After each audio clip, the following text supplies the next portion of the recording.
Do you know where you are standing right now? In front of the Ascalon Club, I presume. The Ascalon Club only summons or ostracizes. What is your business tonight? I received an invitation. I'm Dr. Jonathan Reed.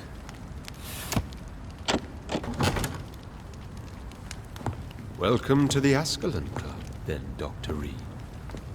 Please proceed. Lord Redgrave is waiting on you upstairs.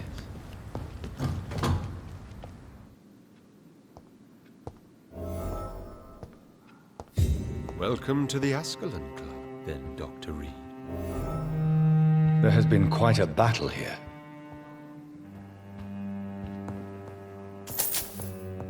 I'm sure the Ascalon Club has the money to replace the furniture.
It's locked.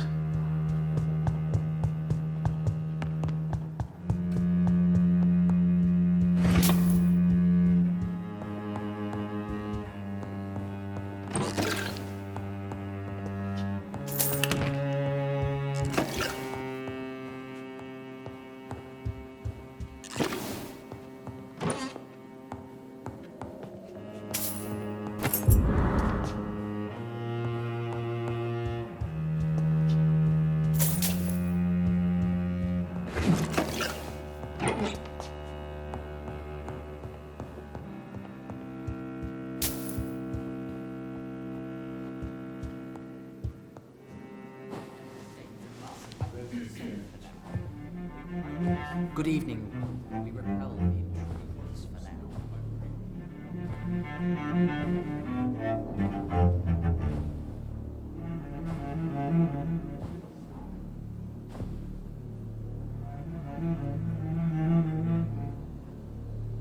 My good friends, if I may have your attention.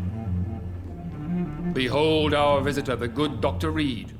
Newborn of blood so pure and strong that even my friend Fergal Bansher was no match for him. Here, here, here! Come forward, young Ekon, for we have so much to discuss. Welcome to the Ascalon Club, Dr. Reed. I am Lord Redgrave, Earl of Bristol and chairman of this exclusive association. Lord Redgrave. At last we meet. I've been eager to make your acquaintance. I've heard some astounding things about you. Please accept my condolences for your loss, Dr. Reed. Thank you, my lord. Lady Ashbury expressed your wish to meet me. Yes. The lady has always been a useful acquaintance, though not always reliable. Is she a good friend of yours? Yes, she is. I may even say I admire her probity and her kindness. She has helped me since I was reborn. The centuries have taught me never to trust a woman completely, especially if she is a mortal. Too prone to emotions, if you ask me. Too fickle when it comes to important decisions. My lord, do not expect me to speak ill of Lady Ashbury. Of course not, and I praise your loyalty. Would you offer the same fidelity to the Empire? What do you mean? I speak of the Skull Plague that threatens London and the country. You have been on the front line in the East End, but the time has come to open up a second front here. The epidemic has escaped the quarantine. You have new cases of the outbreak. We don't know for certain, but we cannot allow the disease to threaten the prominent heads of Great Britain. Why do you suddenly need me? The Ascalon Club only recruits the best, and you definitely fit the bill. Your scientific and medical reputation alone would qualify you as a candidate. You want me to find possible sources of the outbreak in the West End. Is that it? Ah, straight to the point, like all eager newborns.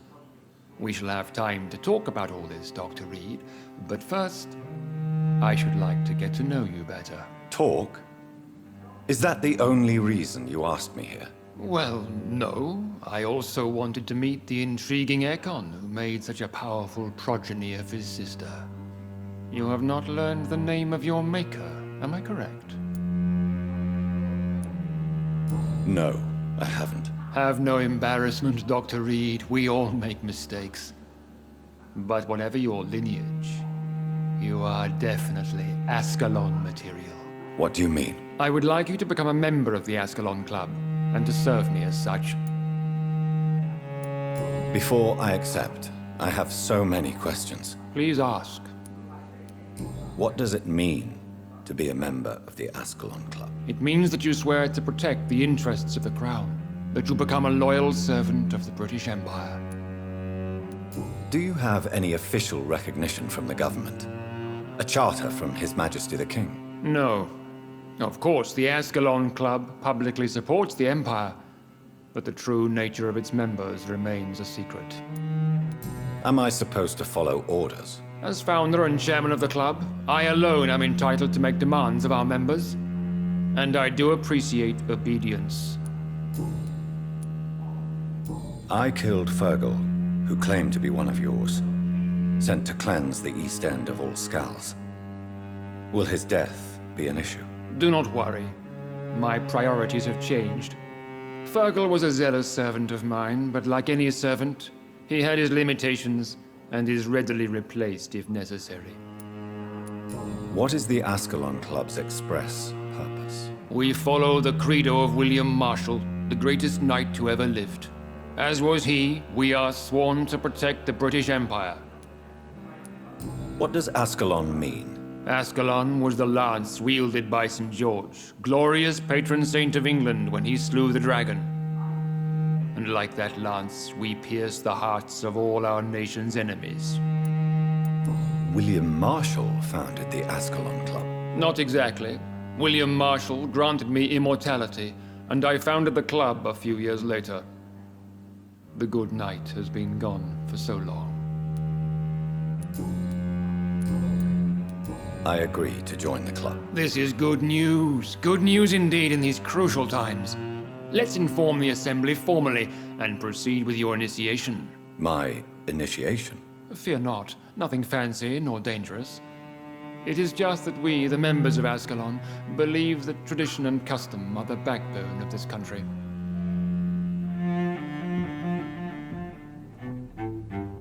My fellow members, dear friends, please gather and welcome this Ekon as one of our own. Is he worthy? Is his blood pure?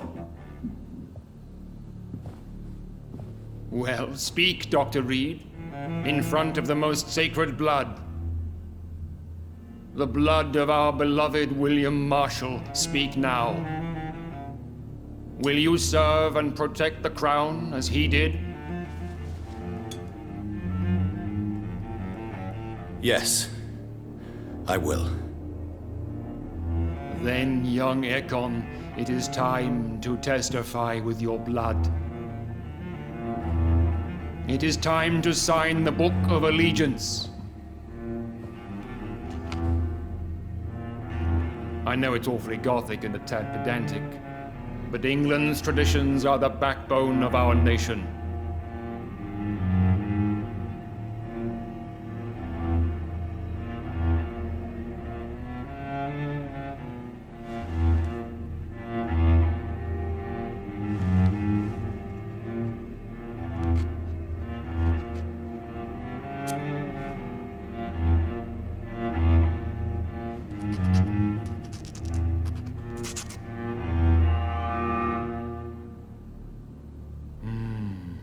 delightful.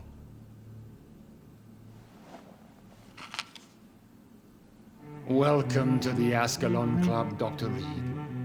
Take your place among the bearers of the lance. One of us! One of us!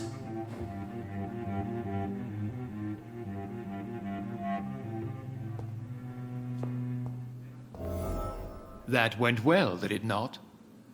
It is always useful to bolster the troops' morale, especially before a difficult battle. You have the makings of a general, my lord. I was, though very long ago.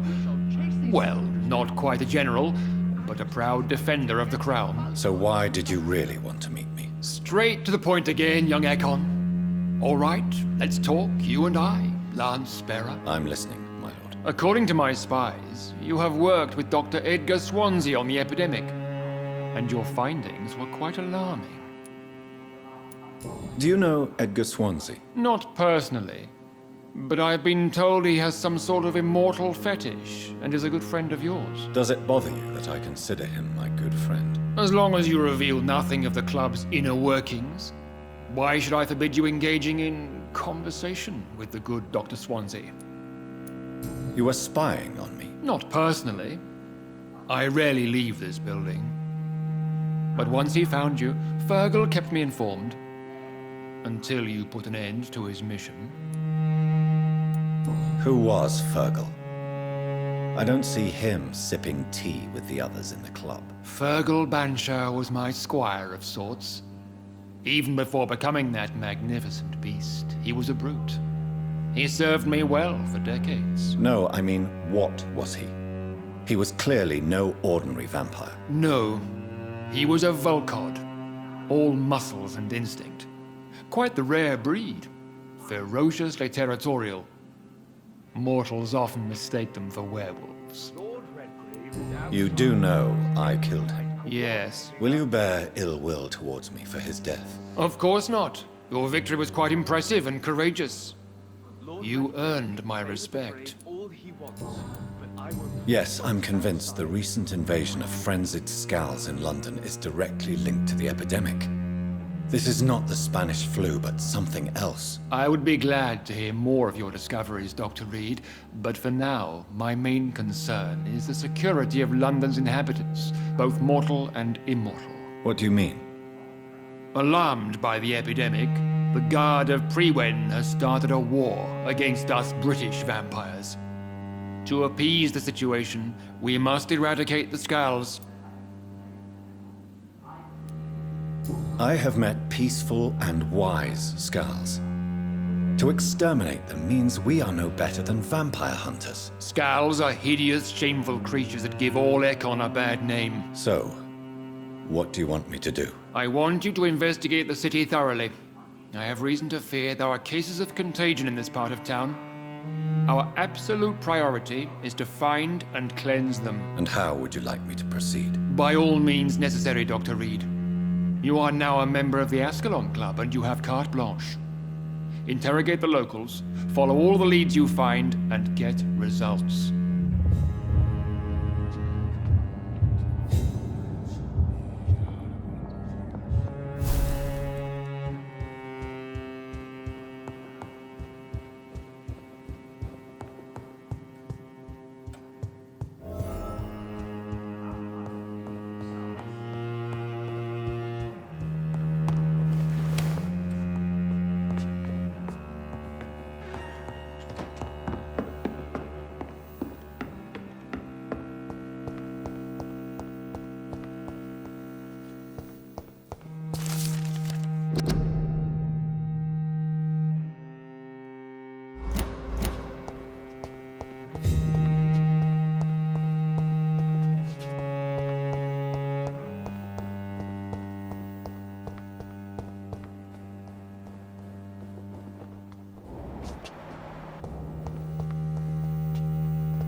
I think Lord Redgrave just suggested I was sired by an ancient vampire.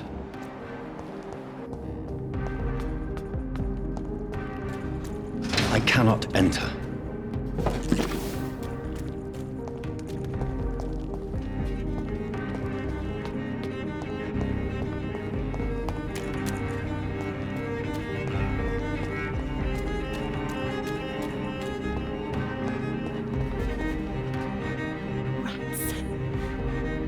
Rats. Those clever rodents are cautious now. They won't approach. I'm investigating the source of the epidemic in this district. Have you noticed anything unusual recently? Infection. Infection. The rats carry it, I heard. Rats. Rats, rats. Many rats around that big house. Funny smell, too. Dead flesh. And where is this house? West of the park. Not very far. A big house with no sound, no light, no life left.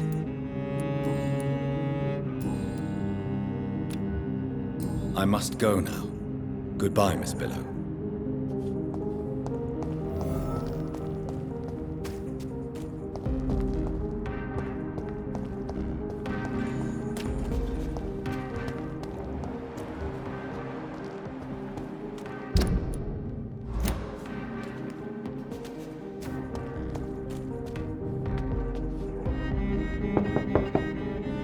Hello again, Venus. Jonathan, you're still up. Can't you just knock at people's doors during the day? I'm sure you can spare me a few minutes. For old time's sake. Of course you may enter, Jonathan. I remember when Mary came here with her husband and her son. They were such a beautiful family.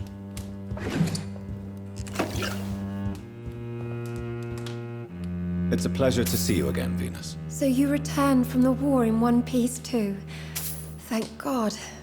My Clarence is back home too. How is the old rascal? Probably outside, chasing ghosts and chimeras. Clarence has changed a lot since he returned from the war, you know. How have you been since the last time we met? How long has it been? 3 years now? I've done my duty, like all British women. You have no idea what it was like to wait for months without knowing if I'd still be a wife or a widow. I understand. Luckily, this part of town has been saved from the worst of the bombings, from what I've seen. Yes, and it's also true about the epidemic.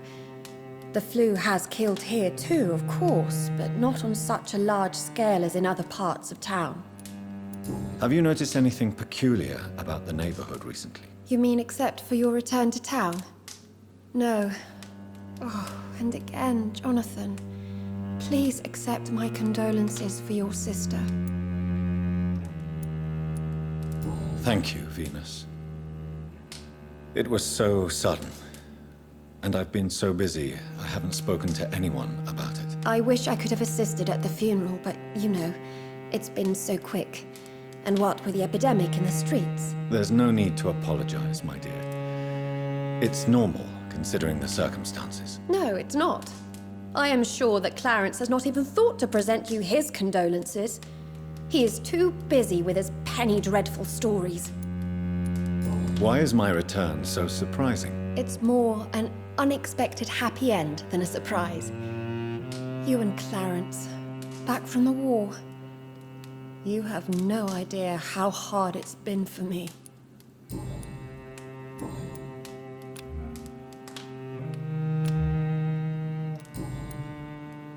Tell me about Clarence's obsession with vampires. It drives me so crazy it makes my stomach hurt. I was so relieved to have him back. But I quickly realized he'd lost his mind in France. I understand your irritation, Venus. But you have to accept the trauma Clarence endured on the battlefield. The question is simple, Jonathan. Is my husband mad? Yes or no? Do vampires exist? Or is Clarence a lunatic? So you don't believe Clarence? If poor Mary, bless her soul, had tried to convince you of the existence of bloody vampires, would you have believed her? Seriously? The important question is, what do you really think of your husband? I'm tough, Jonathan. He should have told me the horrors he witnessed, however appalling it was, instead of inventing a fantasy about blood-drinking monsters. I'm investigating the source of the epidemic in this district. Have you noticed anything unusual? The McPhersons. I heard they locked themselves in their own house. They could just be afraid of getting sick. Perhaps you're right. But if I were you, I'd pay them a visit. A big house, reachable through a courtyard, to the north of the railway bridge. Goodbye for now. I remember when Mary came here with her husband and her son.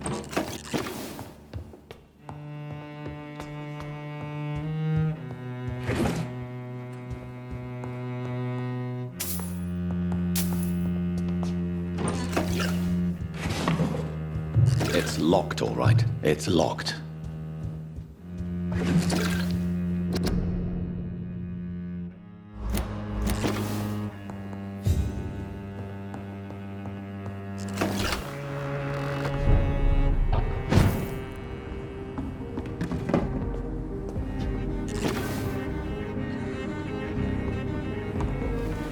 No invitation is needed to enter this building. That can't be a good sign. No sign of a struggle. It seems Charlotte's friend knew the killer and let him in.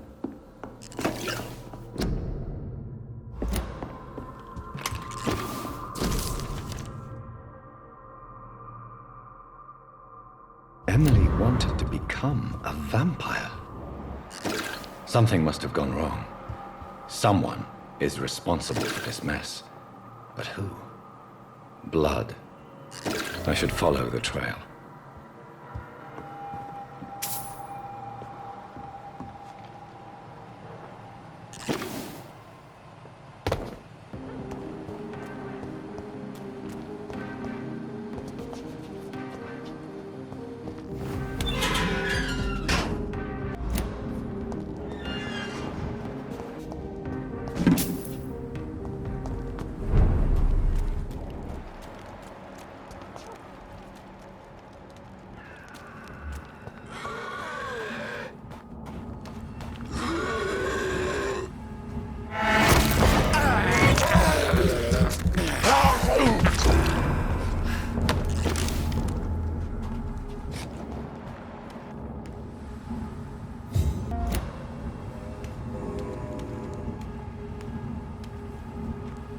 Who are you?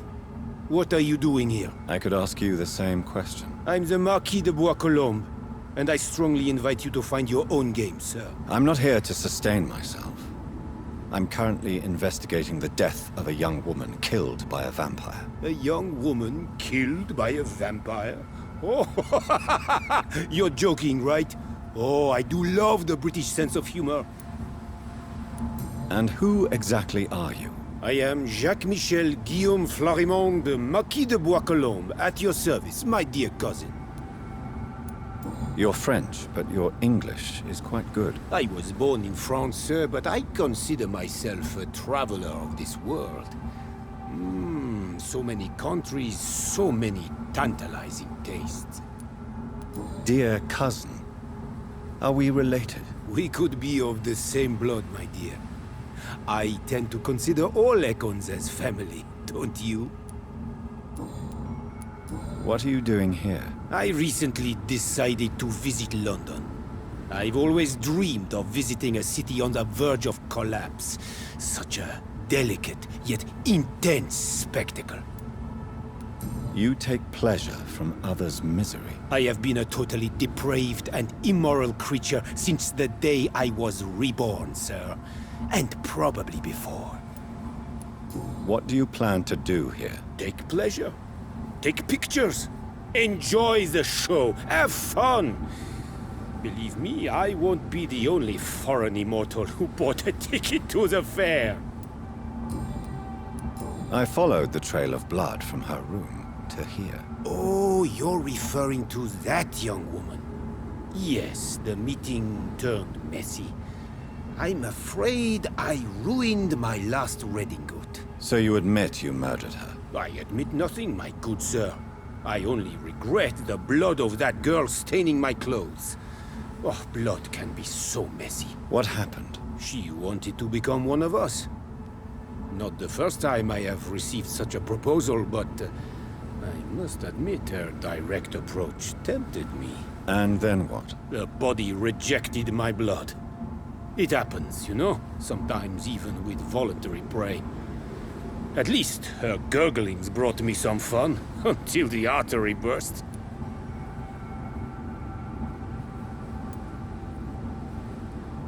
I believe you, sir. Emily's diary confirms your statement. Oh, Emily was her name. Quite charming. Well, mystery solved then. Yes, I suppose so. You can go. And so can you. Farewell, sir. May you enjoy the spectacle of this fallen city as much as I do.